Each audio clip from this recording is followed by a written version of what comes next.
From the Standing Stone Farm Studio right outside downtown Nashville, it's time for the most ridiculous sports podcast in the world. So sit back, relax, and listen as Bobby Butler and Brandon Bond crack open a cold one and talk all things hockey, pop culture, and complain about everyday situations. It's the Pucks Out Podcast on the Penalty Box Radio Network.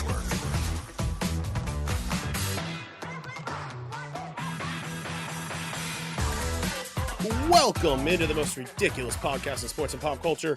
I'm Bobby. He's Brandon. Hey-o. You can find us on the three majors of social media at Pucks Out Pod.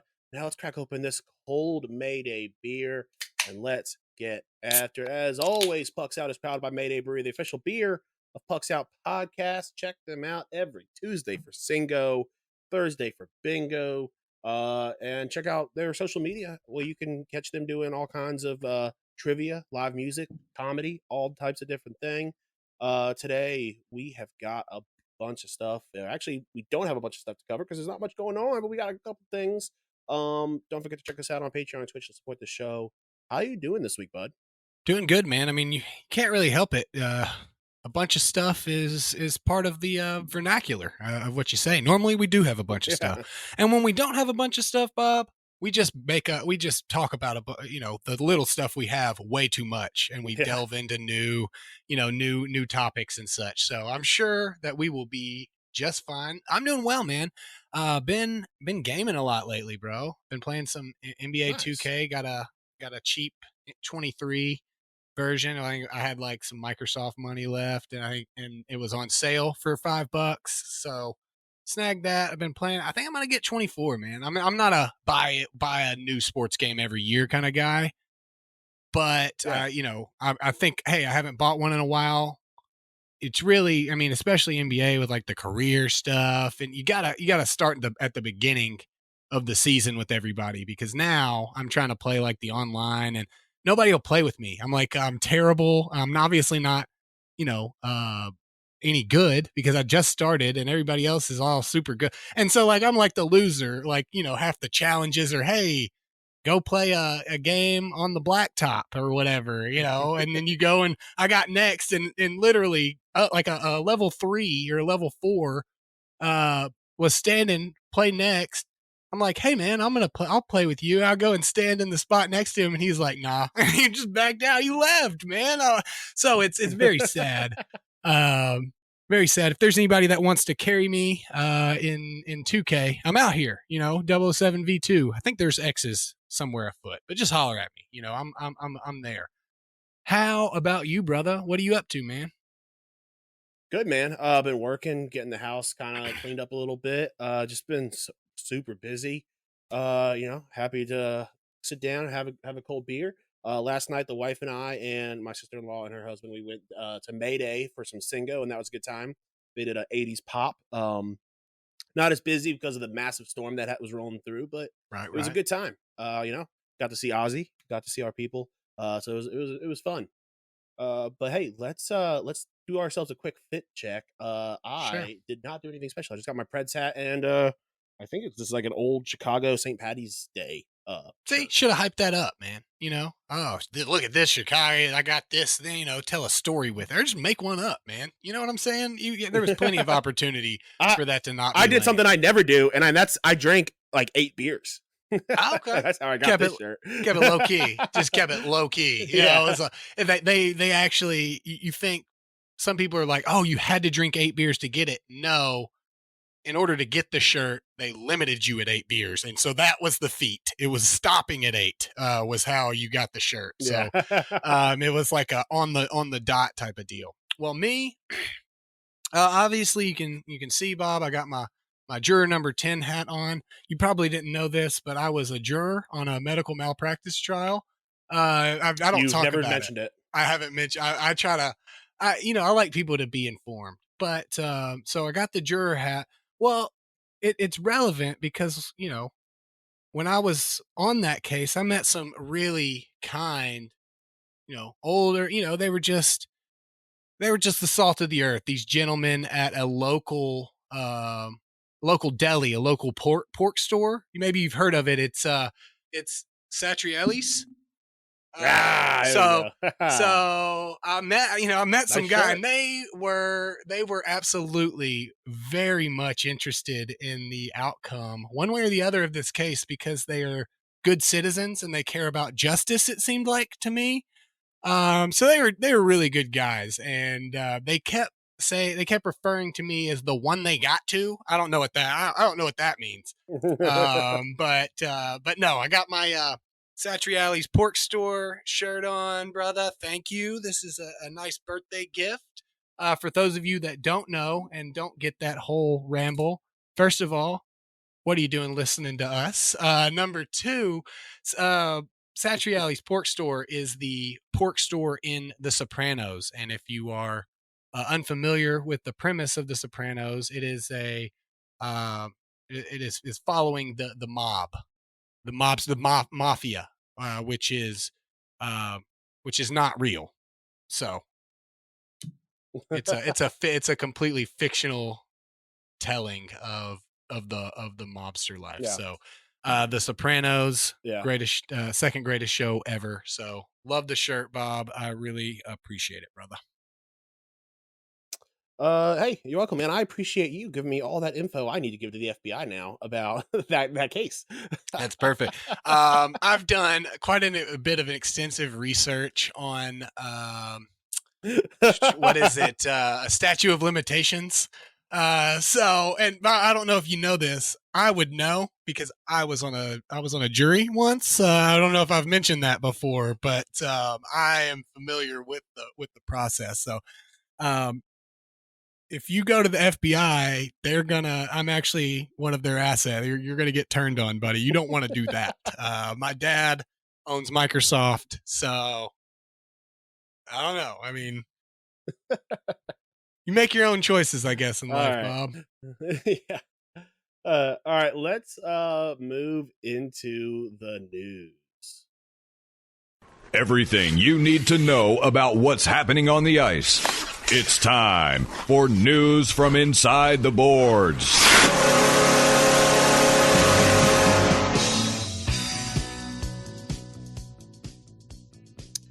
All right. This is a little tidbit that you found, so why don't you tell us it? Yeah. So the 2010 Canadian Olympic team, I believe they were the gold winners, correct? Which is what makes this relevant. They're the remaining players: Sidney Crosby, Drew Doughty, Corey Perry, and Marc-Andre Fleury are the final four of that roster that still have contracts. I'm guessing they phrased it like this because there's a couple with opportunities to re-sign or something. But hey, man, a good little tidbit. 13 years later, these cats are still going. And honestly, while any of them are one step away from retirement, none of them have made any real strides to indicate that is the case and what they want to do. So we may, this time next year, we may be bringing this up again. Be like, these guys are still at it. Nobody that's ever played U.S. Olympic hockey is still playing. Still playing, but these guys are still. They're going to be 95. They're just going to form a team of 4. Corey Perry's just going to scratch people's eyes out. Sidney Crosby's going to score. Drew Doughty's going to play some D, and Fleury's going to be in net because they're required to have a goalie. So I'm looking forward to that. Some threes, baby. Yeah. Yeah. No, I mean, that's a decent list of names. I mean, but other than that, since the draft, not much has been happening. There's only one really thing of note, and that is the Alex hockey-wise, yeah. Yeah, hockey-wise, nothing's that been is happening. Alex Galchenyuk. Yeah, but the Alex Galchenyuk situation, if you don't know, he was released by the Coyotes, and it struck me because I didn't even know that he got traded or got picked up as an unrestricted free agent by the Oats from the Preds. So I saw that. I immediately texted you. I was like, is there a second Alex Galchenyuk? How did the Coyotes release a Predators player? And then I saw that no, NHL's he was getting picked wild, up, dude. and then yeah. So after making some racial slurs, he threatened some police officers, just overall being kind of a dipshit. He was released. He released an apology letter that was just kind of, the very cut and paste apology letter that you would see from a PR team. I'm sure in a couple weeks he'll be picked up by another team once people have forgotten about it. But yeah, I other don't than know, that, man. not much has been happening. He's been on the downturn anyway. I'm reading this little snippet from the article that I posted there. Galchenyuk, who was born in the U.S. to Belarusian parents but spent much of his childhood in Russia, uttered a racial slur several times while referring to the officer in training. So I mean, I'm not sure if it's gonna give us.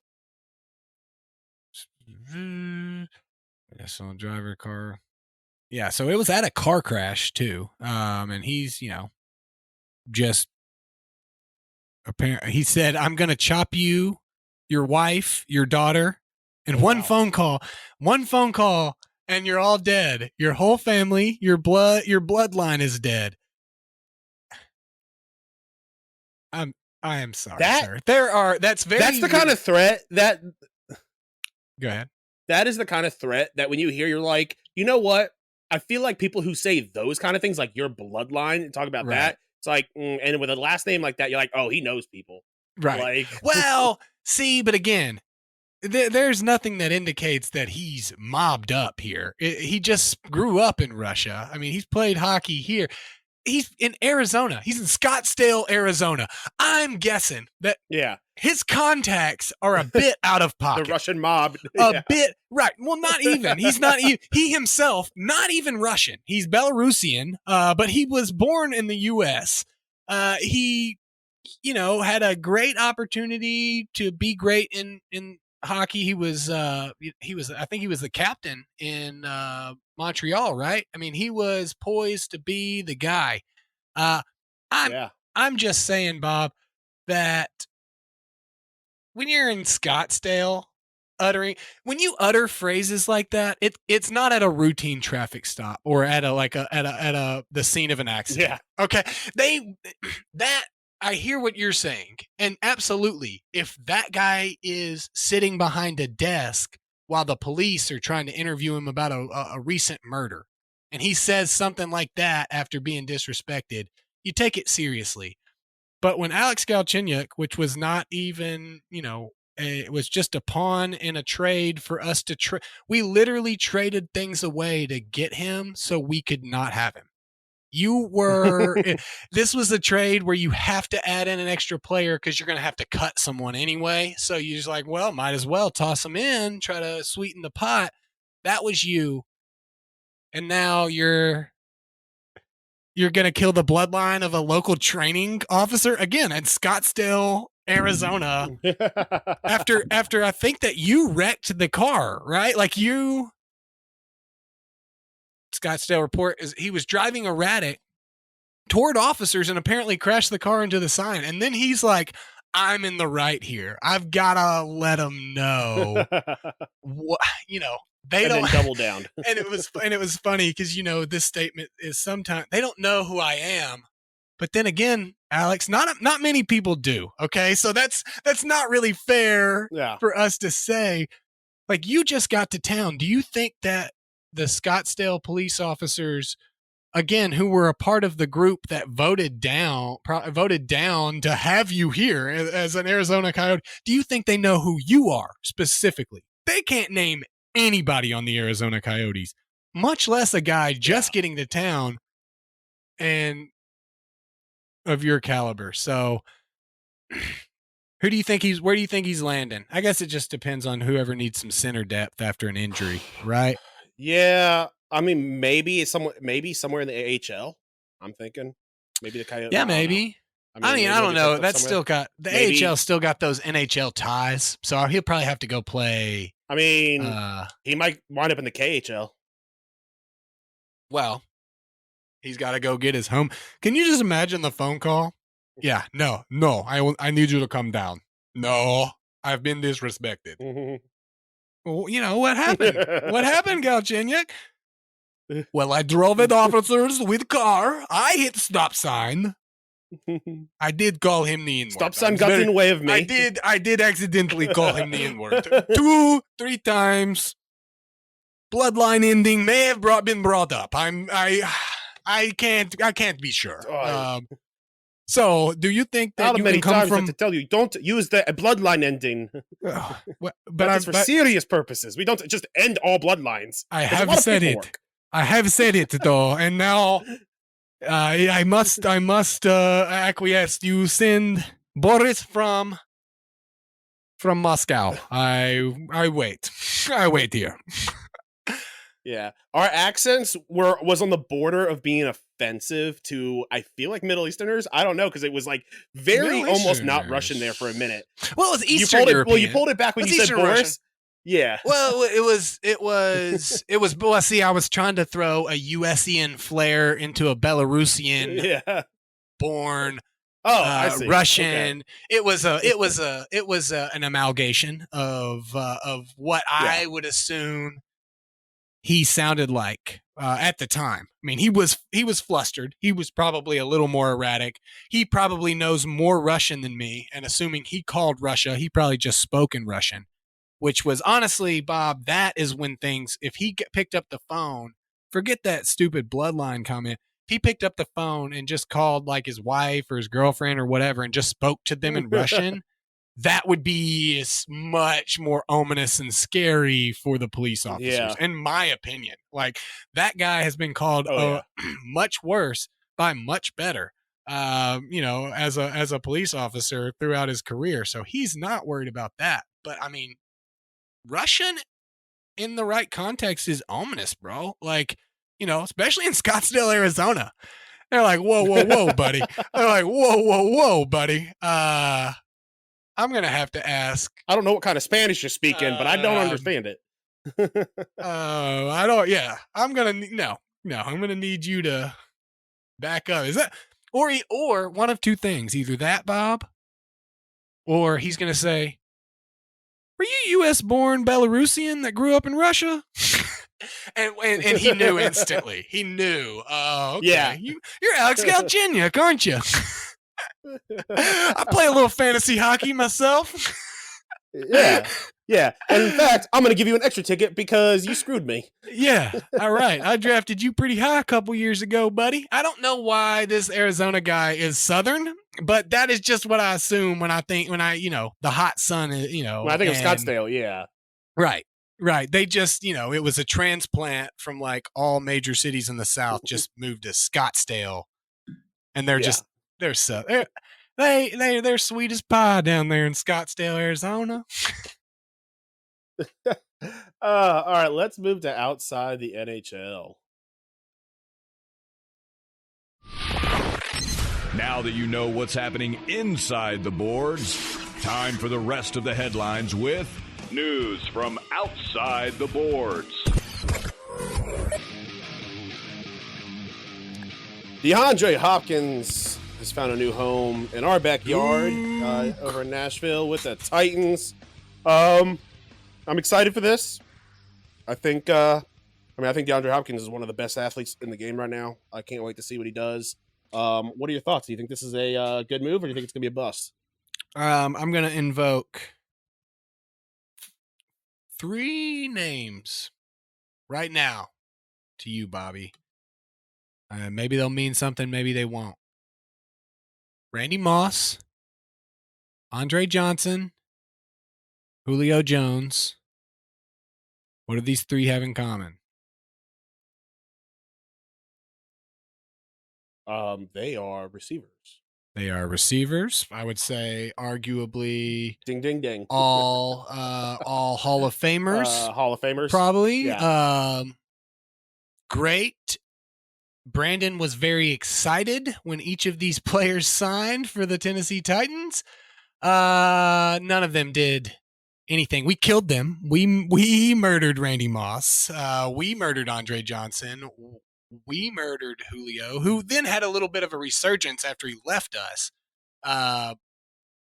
I would love to see DeAndre Hopkins come here and shine. He's coming at a little different phase of his career than the other 2.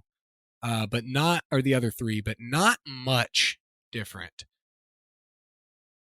I fear the bigger problem with Hopkins coming here is it made it seem like, oh, this was, Titans were, that was the team.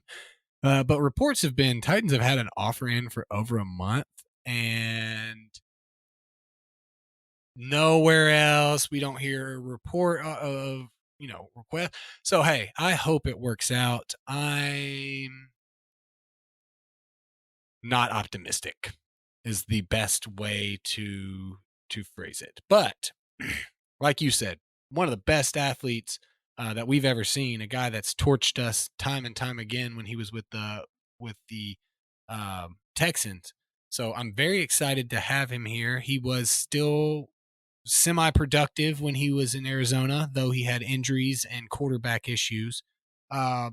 If we can get 70% of the version of Hopkins that we want it to be, it'll be a much better option. I think that previous to us signing Hopkins, the most prolific receiving touchdown threat on the Titans, or meaning who had the most career receiving touchdowns, was Mike Vrabel at that point, which is fine if your coach was an ex-receiver, but when your coach was an ex-linebacker and he is topping the charts, I think you got to get some more production in that room. And so that looks like what they did.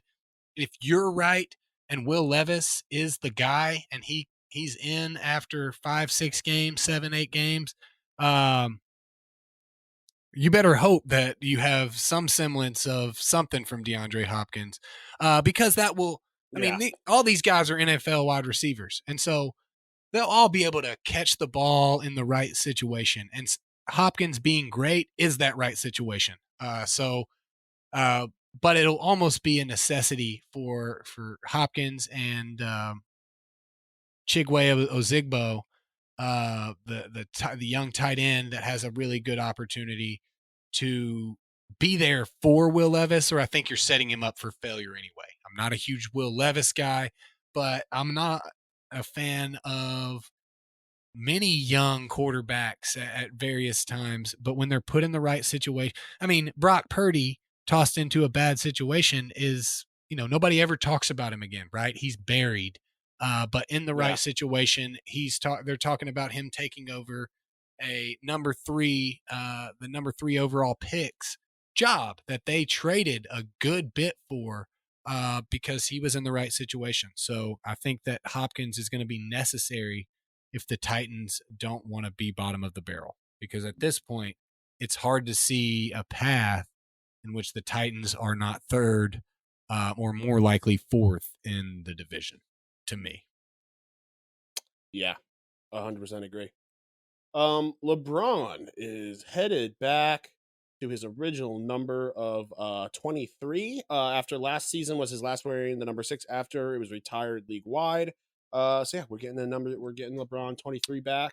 So you know what else that means? Not much to say about that.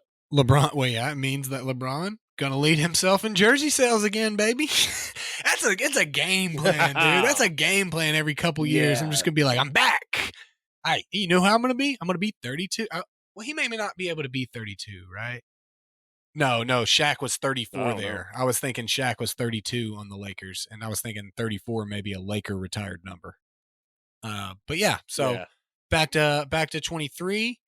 A couple more years, we get to see him play with his son. He didn't retire, folks. Big surprise. He's still, whether or not you like him, you don't like him, you hate him, he is still at almost 30, almost 40.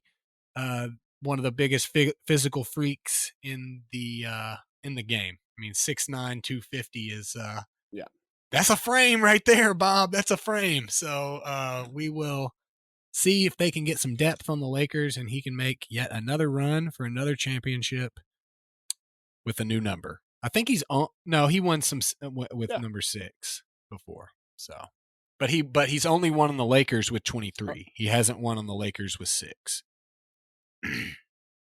Okay. Let's see here. Lionel Messi makes the Inter Miami CF premiere.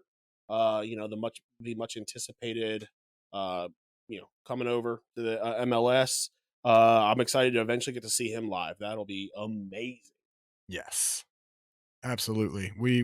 The game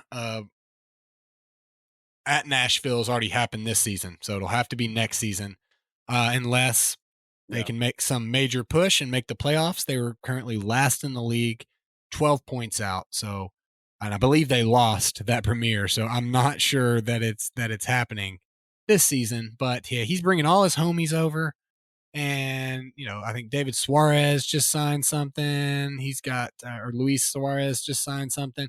He's got a bunch of guys coming over, and so one of two things can happen.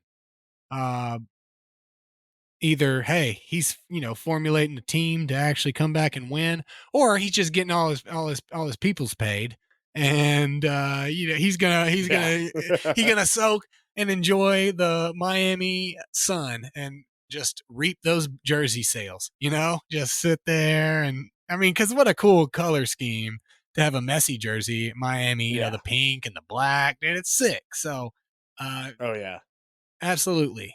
Super, super cool that he is in town. Can't wait to see him. Honestly, Bob, I may give you your ticket when they come to town. I'm probably just going to sell mine for the 400. It's not like I'm missing a Messi Argentina game or something, or a Barcelona game. Yeah. It's a twilight of his career. If you can sell it for that, if you can sell it for that much, sell it. Just sell it. That's an insane number. If you can almost pay for the entire season with that ticket, let's do it. Yeah. Exactly. Well, if it's $200-300 a piece, then boom, we're in. Yeah. Main topic we are talking about. It's been going on for a while now. The LIV PGA merger. And the PGA tax exempt status. You've done some research on this. Tell the people at home what exactly is going on. Essentially it seems like I felt like I was going to be, when we talked about doing this, that I was going to be digging into some massive conspiracy, like what's happening here? How's this happen?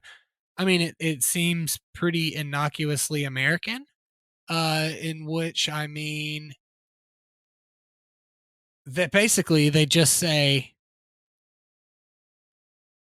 they're essentially a nonprofit because they don't make a profit in terms of everything is charity. But when they list their donations, what actually happens is the PGA, all these local tournaments are essentially set up by charities and stuff that raise the money, do the legwork, do all of the, fundraising, get all of the donations. And so when the Boy Scouts of America, host a PGA event and they get everybody there, they do all of the marketing, not all the marketing, but all of the legwork, all the fundraising, gathering the donations. Well, the PGA just essentially lists that as donations that are made by them. And there's no real, there's like a minimal charity work, but essentially that's it. That's what they say, is that, they're a charity. And it is different than other sports leagues, because essentially a golfer is an independent contractor, which was the big problem with folks had with the live versus the PGA. You can't tell me I can't go. It's like Uber saying you can't drive for Lyft. Well, I'm not your employee, so I can't. And so that's where, and so there's been many calls to action on this. Like, why in the world? Like, imagine if the NFL was like, we're a charity because in October we make people wear pink cleats and put a pink ribbon on their helmet. And so the Susan G. Komen, whatever foundation raises this much money. And so therefore the NFL raises this much money. It's just a ludicrous Jesus. thought process, a double dip of the biggest magnitude, because I'm guessing all these charities are claiming that they donated this. So really, we only had one number.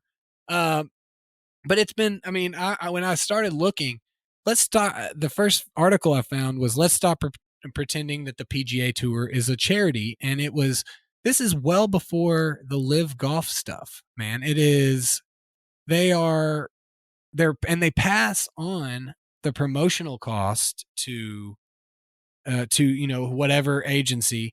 For example, a 2013 ESPN investigation into the tour's charitable giving and tax exempt status found that the local nonprofits charged by the tour to do the actual fundraising weren't living up to their missions either. And it was found that local organizations typically gave an average of 16% of their tournament revenues to local charities, with the rest going to prizes and promotional costs. ESPN even found that Thunderbirds paid over $650,000 of the money raised back to Waste Management, the tournament sponsor, for trash removal of the event. And I get that there's some, accounting things that need to happen. Services need to be rendered and paid for, but it is ridiculous. The Thunderbird Charities is a nonprofit organization that was formed in 1986 for the express purpose of raising and distributing funds via a tournament called the Waste Management Phoenix Open. Like, Thunderbird Charities is just waste management, light over here, that with a 501c. It's just little things like this. The tour only made a direct charitable contribution of $42.7 million in 2018, which was a paltry 3% of their $1.47 billion revenue. While the tour publicly took credit for $190 million in charity, that inflated number was the total given by them, $42 million, and all of those local nonprofits. So it's just, if somebody, obviously people are looking. There's been numerous calls to look into them. I mean, we all know what's happening. The right palms are getting greased. The PGA got, it seems like, what is it? What did I say? 1.7 billion, Bob? I'm sorry, 1.4. Something like that. So almost 1.5 billion. But with the 42, we'll just say $1.4 billion. That's a lot of pocket change, Bob. Even after you pay your CEO, $50 or $60 million, and you pay all, these people, even after that, you're still looking $800 million just in the green that you can do whatever you want. So I guess you got 500 extra million you're willing to spend. 50 million of that to make sure you get to have 500 extra million every year, and no worries and no problem. It is the PGA, whoever invented the PGA read Tom Sawyer, and they're like, I love golf. And that was it. That was his plan. Don't pay money. Yeah. That was his plan. I also like my money, and I like people to pay me money, and I don't like to do anything except for play golf. They're sitting around the table, and he said, I'm gonna make a golf league, and I'm gonna make it a nonprofit. And all his buddies were like, no, no way, bro, no way you can do it. And he was like, yeah, I'm gonna do it. So there has been renewed calls into the investigations based on the PGA and Live merger. Hopefully, I believe there's a bill that's being introduced to strip it of its tax exempt status. Yeah, and what happened was, Bob, we were right. There was palms being greased, but it turns out that the palms that were being greased don't want the Saudis to have any of the money. They were like, whoa, we come in here, and there's only one group of people that doesn't pay taxes in this country, and that's us. All right, so you get back. So hopefully that will end. I think that they will probably be fine with their $1.4 billion in revenue, which I'm sure is expected to grow. And or if it doesn't grow, when you got a $1 billion slush fund to work with, things go your way, Bob. You can pretty much do what you want. if hey, we didn't make any money on this tournament, it doesn't matter. It doesn't matter. We don't even care. We're laundering money now. We're good. We don't even have to have anybody watch golf ever. Go ahead and cancel that golf channel are we still paying for that? What? YouTube has been around for forever. Why is there still a golf channel, for God's sake? Cut it. Sir, it only cost us $100,000 a year. Cut it. It doesn't help us wash our money. Right. Is it a cash business? No. They're writing us a check, buddy. No. Yeah. Next thing you know, there'll be PGA LIV branded car washes all over the country.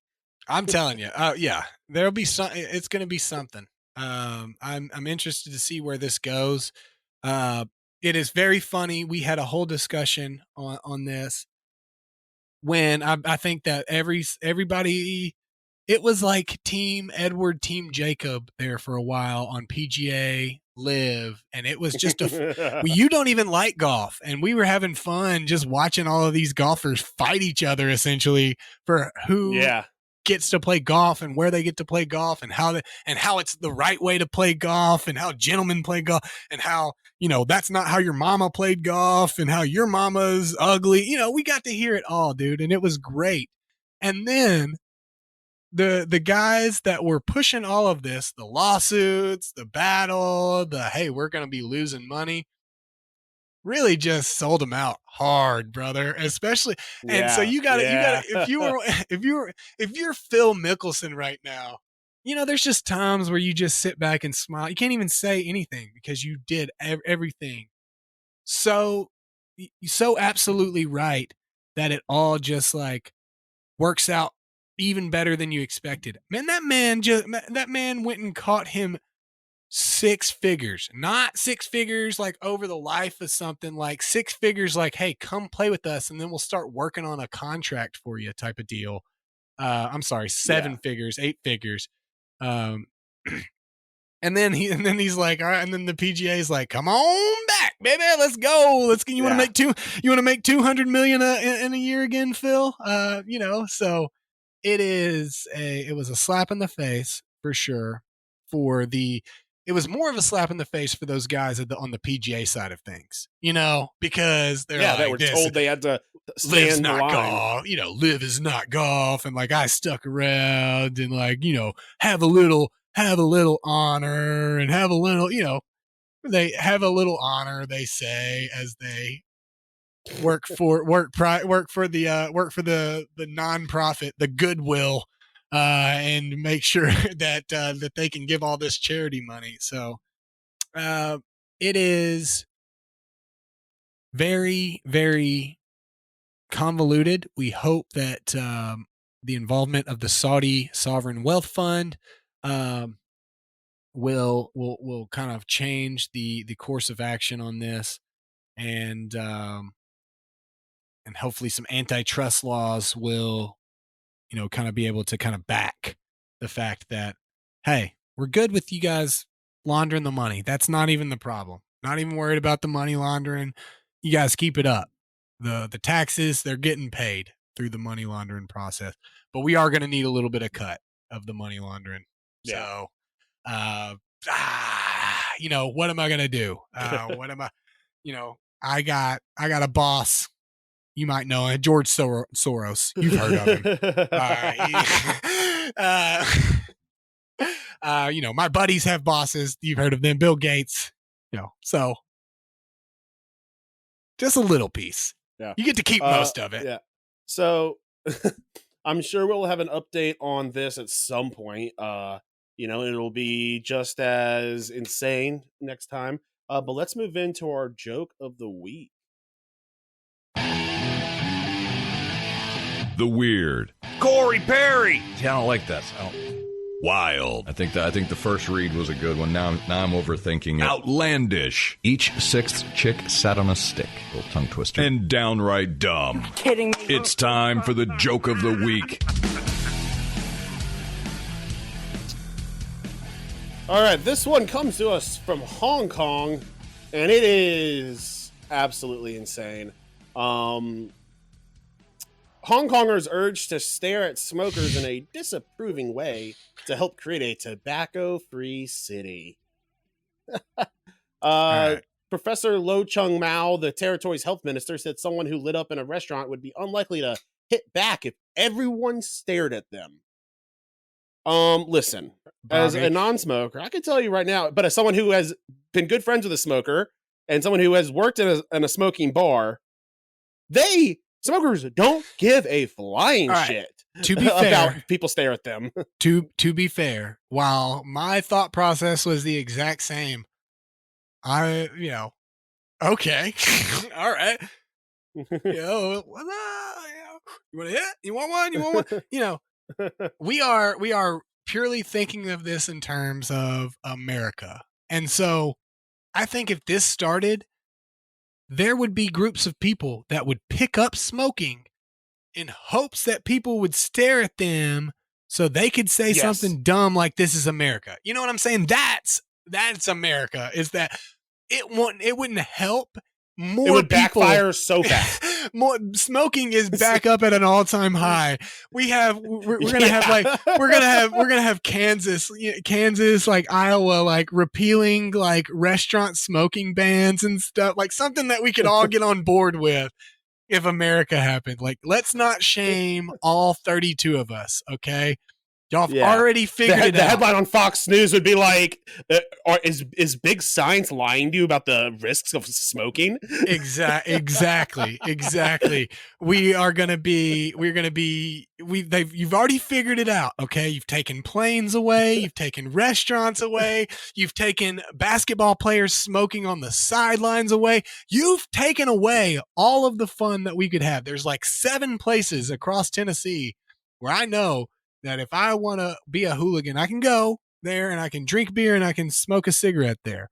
But otherwise, you got us, dude. If I'm at a sports game and I've paid, $100 for this ticket or whatever number of dollars I've paid for this ticket, and that ticket happens to be across the stadium from the one little pinned area that you give me, I'm gonna hoof it. I'm gonna walk there. I'm gonna make a funny joke to everybody else that's in the area with me, saying, "Hey, you remember when smokers used to run this country?" And then they'll laugh, and I'll say, "I used to smoke on airplanes." Everything I just joked with you, Bob, I've got a whole spiel about it, but I get it.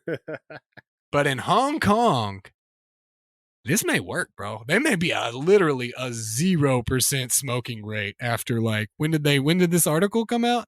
The 15th? Dude, they're done smoking. July 15th. They don't even, their cigarette sales are down, bro. Like, they are down. I literally watched a fight on a Hong Kong subway where 2 men had it out, literally slugging each other in the face, but never uttered a word as to not disturb everybody else on the train while they fight, dude. While they have a literal fist fight, not just a argument. Like, they are punching and slapping, but both are maintaining a low level and nobody is looking at them. If anybody gets just stared at, dude, in Hong Kong, I think, whatever you want them to stop doing is done. They're out. They're done with it. Yeah. Just like a cultural thing I have no idea about the culture and if actually that's true or not. There's a whole article of people asking them to do it. So I would have to assume that it's fairly. Yeah. In America, you might get, 30, 40 people staring at you. But you have to imagine that if you're at a bus stop and you do this and you have 1 billion 3,000 people staring at you, you're like, I'm gonna 1 billion. It's like a solid billion people in the radius. Like, even the cameras. Yeah, the cameras look at you, and you're on billboards. You could throw a rock. You could throw a rock in any direction and hit 98 people, just like in any degree direct, all 360 degrees, dude. There's like 700 people in that little vicinity of you. So just like the pure uncomfortableness of it, but also, I mean, like the shame factor or whatever, like I think that was mentioned in the article, right? Like, shame, that's it, that's all that we want to shame you out of doing what you like.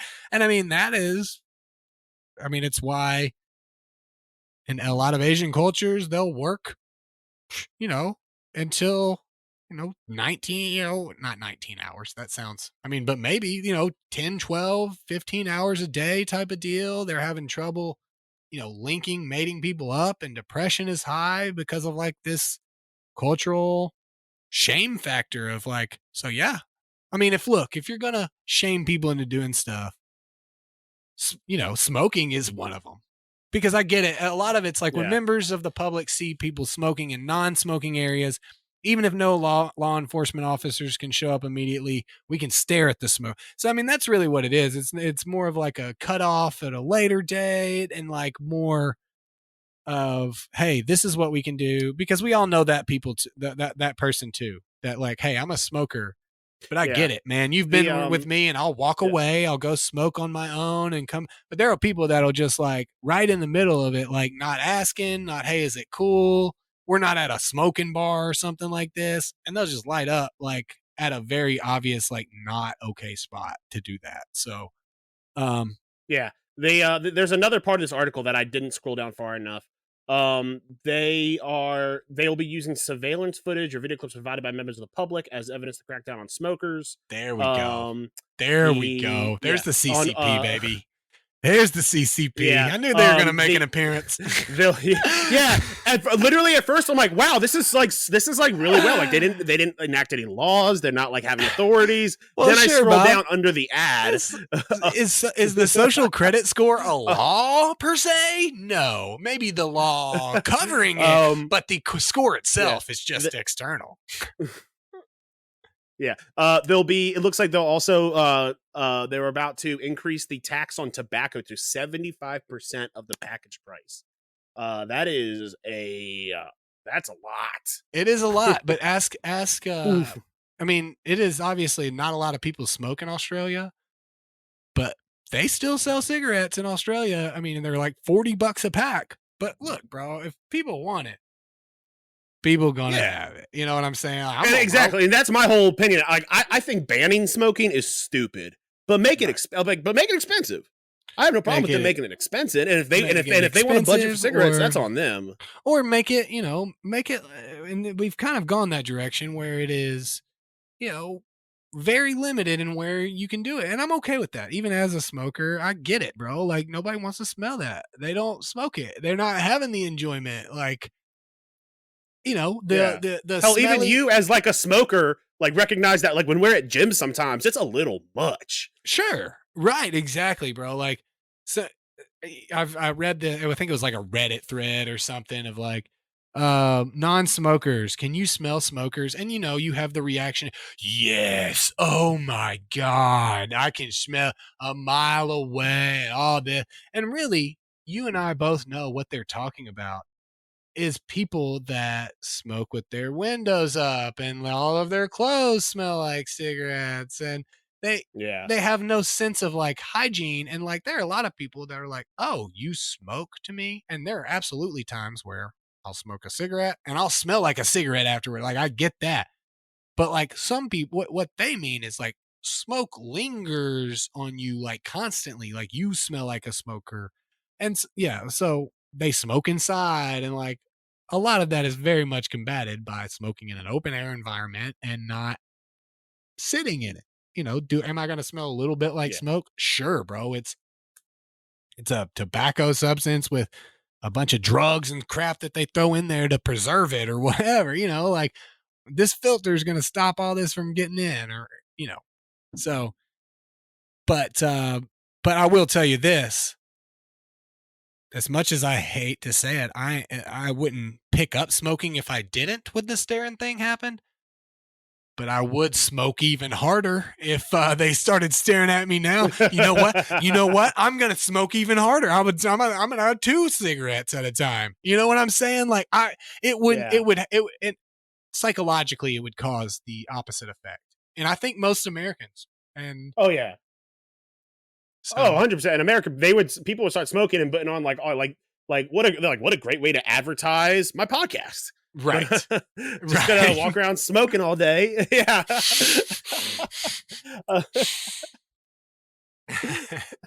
right, let's move into what's snapping your stick.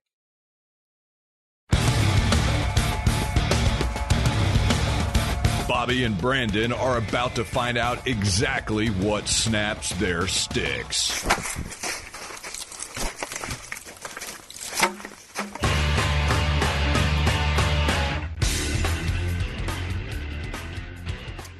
All right, this one for me, I saw this on Twitter. A bunch of people were complaining about it, and after I looked into it a little bit, yeah, it's pretty fucked up.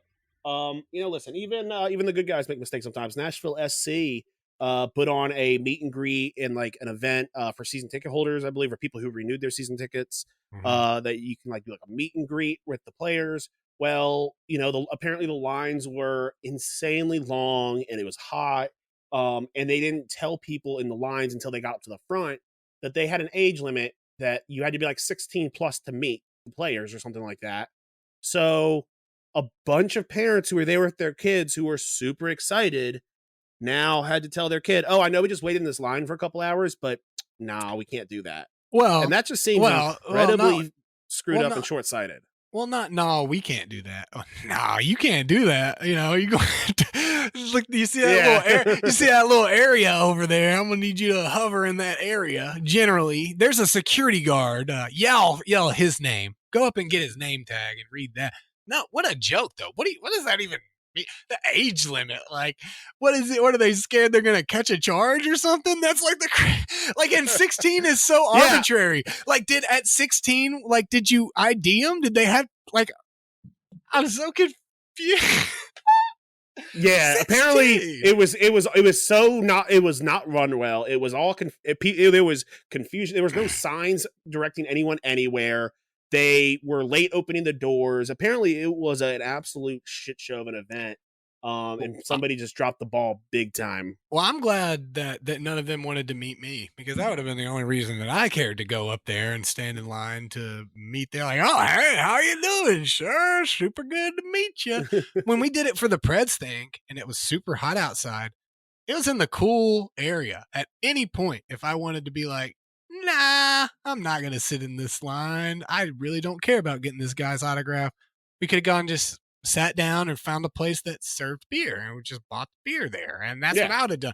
But like, that's hot, man. That's really hot to be out, and you had to be there to like pick your season tickets. Where this is just a renewal event for the people. Like, stupid, dumb. They do a lot of dumb 100%. Stuff like that, though. Mine is just, I probably have said it before, but Stephanie and I have been playing. I got her. She was always a big Crash Bandicoot fan, so they had a sale on the trilogy, and then the 4, and then we've been playing Crash Team Rumble, which is super dope. But none of them. They have some 2-player modes, but none of them are really like couch co-op or like a split screen like it used to be. You know what I'm saying? Like, you can make a game from 2000 to 2009 for the most part without a couch co-op mode. Like, very select games that didn't have it. Like Assassin's Creed or something that was pretty much this is a 1-player game, and online doesn't make it more enjoyable like we used to be, where, you don't need to be online in Assassin's Creed. We'll just murder all these people. Yeah. So just like, and we're able to find some, and lots on Game Pass, and we're able to locate, some that are better than others. But it's just more annoying. Like, it should really be more of, I guess, with live and how easy it is to get online. I get it, but it doesn't, me understanding something doesn't mean it's going to snap my stick any less. Okay. So do things only for me. I've got the new Mario Kart, like the deluxe for my Switch. And I've got like Mario Super Golf, and it's both split screen and co-op. And, it's fun as hell. Sometimes playing those offline games with people. Like playing some Mario Kart, like it's Mario Party is, I'll play Mario Kart with people. I love Mario Party. People, I'm a Mario Party man through and through. It's not I love Mario Party. It's a game of skill. It's sort of a game of skill, but it's also just a game of luck. And so anybody can win. And bro, me and Stephanie borrowed her nephew's Switch and played. I think he had Mario Party 8 or whatever. And bro, we played for hours, dude. Just us two and the computers or whatever. And I just absolutely love it, man. Have 4 or 5 people over there playing, bro. It's. I mean, you remember LAN parties, brother. We should. I mean, yeah. We should do a Mario Party thing sometime. But I did see something online that looks amazing. Instead of obviously, everyone wants to come first, and we do a couple of that.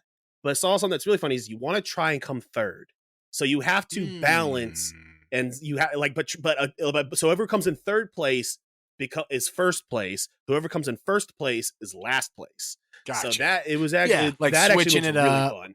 Yeah, absolutely. Because first place, sometimes it's just like, bro, you got the luck, and then you get a star, and then you get a shot, and then you just land in the right zone, and you hit another star.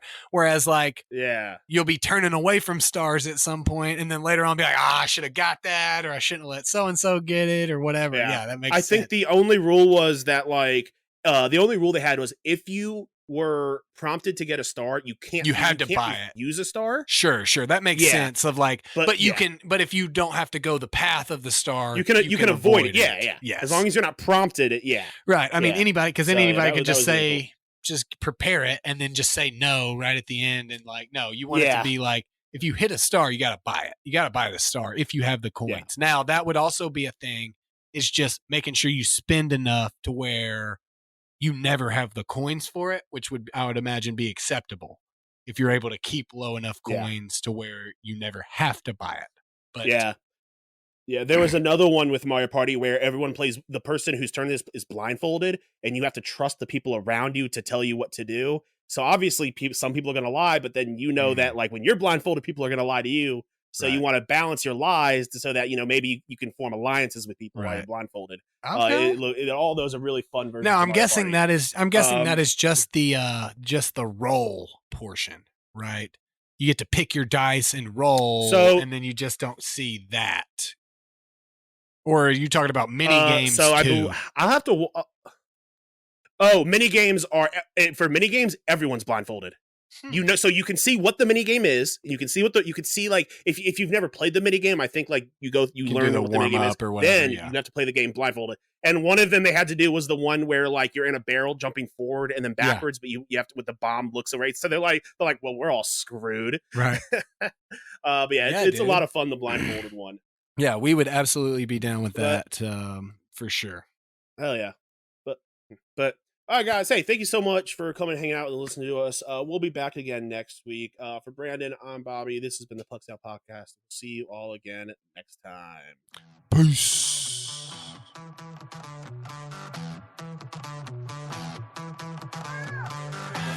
Thanks for listening to the Pucks Out Podcast. To see what other ridiculousness the guys are up to, check them out on Twitter and Instagram @PucksOutPod.